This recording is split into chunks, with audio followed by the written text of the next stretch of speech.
Alors, on va parler ce 12 juin de la journée mondiale dédiée à la sensibilisation contre le travail des enfants. C'est un fléau qui touche tous les pays en développement, mais surtout le continent africain, il faut le dire, cette partie du continent. Et on parle surtout de l'Afrique subsaharienne, Awa, est la région la plus touchée. On parle de milliers d'enfants.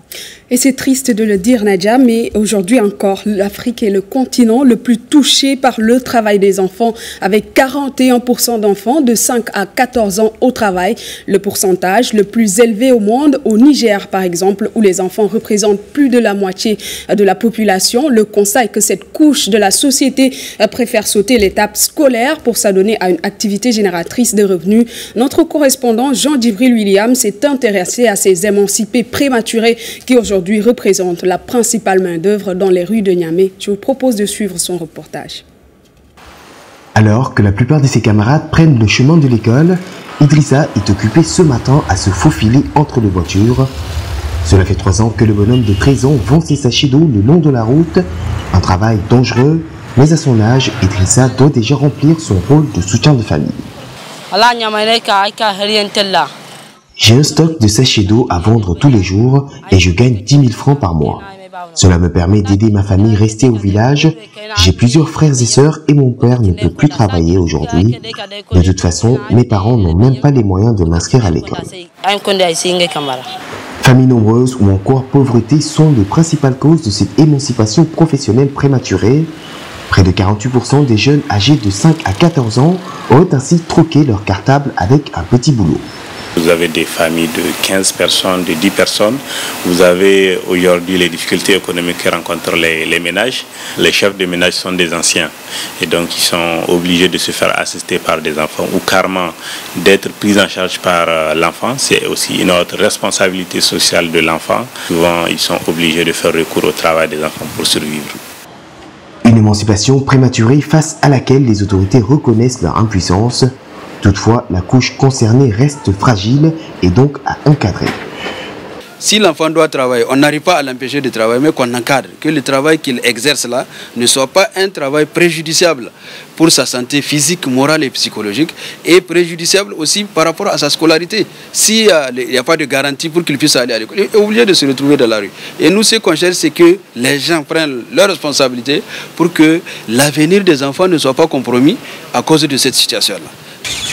S'ils ne peuvent empêcher les enfants de travailler, les autorités ont néanmoins à cœur de protéger cette couche qui représente près de 70% de la population. Un plan d'action a par ailleurs été adopté cette année en vue de lutter contre leur exploitation. Il prévoit notamment des visites sur le terrain, de même que des formations professionnelles. C'est un constat déplorable, c'est le qualificatif qu'on peut utilisé donc pour cette situation du travail des enfants au Niger. On vient de le voir, Awa, mais qu'est-ce qui explique une telle situation? Pourquoi est-ce que les enfants sont obligés de travailler, Awa? Alors Nadia, pauvreté extrême et démographie galopante sont souvent les principales raisons de cette exploitation des enfants sous toutes ses formes. Et malheureusement, l'Afrique peine toujours à mettre en place des réformes efficaces face à ce phénomène qui touche environ 80 millions d'enfants sur le continent, dont plus de 21% en Afrique subsaharienne, sans compter l'accès insuffisant ou parfois même inexistant à l'éducation dans certaines zones rurales qui poussent des familles à envoyer leurs enfants travailler dans les zones urbaines pour pouvoir accroître leurs maigres revenus et la forte demande de certains employeurs de divers domaines qui veulent une main-d'œuvre bon marché et soumise particulièrement dans le secteur informel. Ce sont là, Nadia, quelques raisons qui expliquent le travail des enfants dans le continent, mais qui ne justifient pas cette situation non plus. Alors justement, Awa, quels sont les impacts de ce phénomène sur ces enfants qui sont victimes d'exploitation et de travail forcé?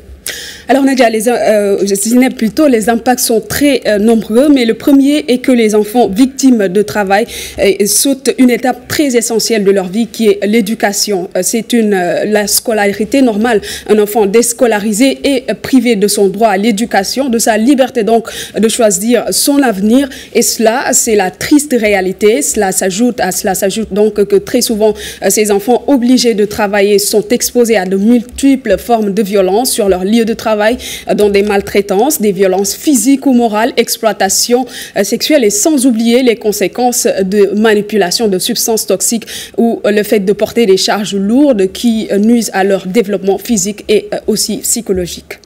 Alors c'est un constat à la limite du supportable par rapport à ces enfants. Awa, qu'en est-il des actions ou de mécanismes pour lutter contre ce phénomène ?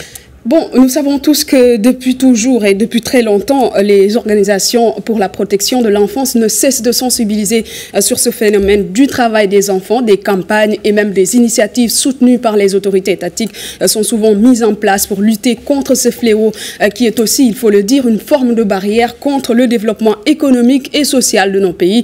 Et je pense qu'aujourd'hui, il faut revoir les politiques donc nationales de législation et surtout en lien avec le travail des enfants, le travail forcé ou non, et il faut même durcir s'il le faut les mécanismes judiciaires dans ce sens. Ce n'est pas du tout beau à voir ces enfants qui travaillent dans divers domaines et il est du devoir donc des parents, de la famille de prendre en charge leurs enfants et non le contraire.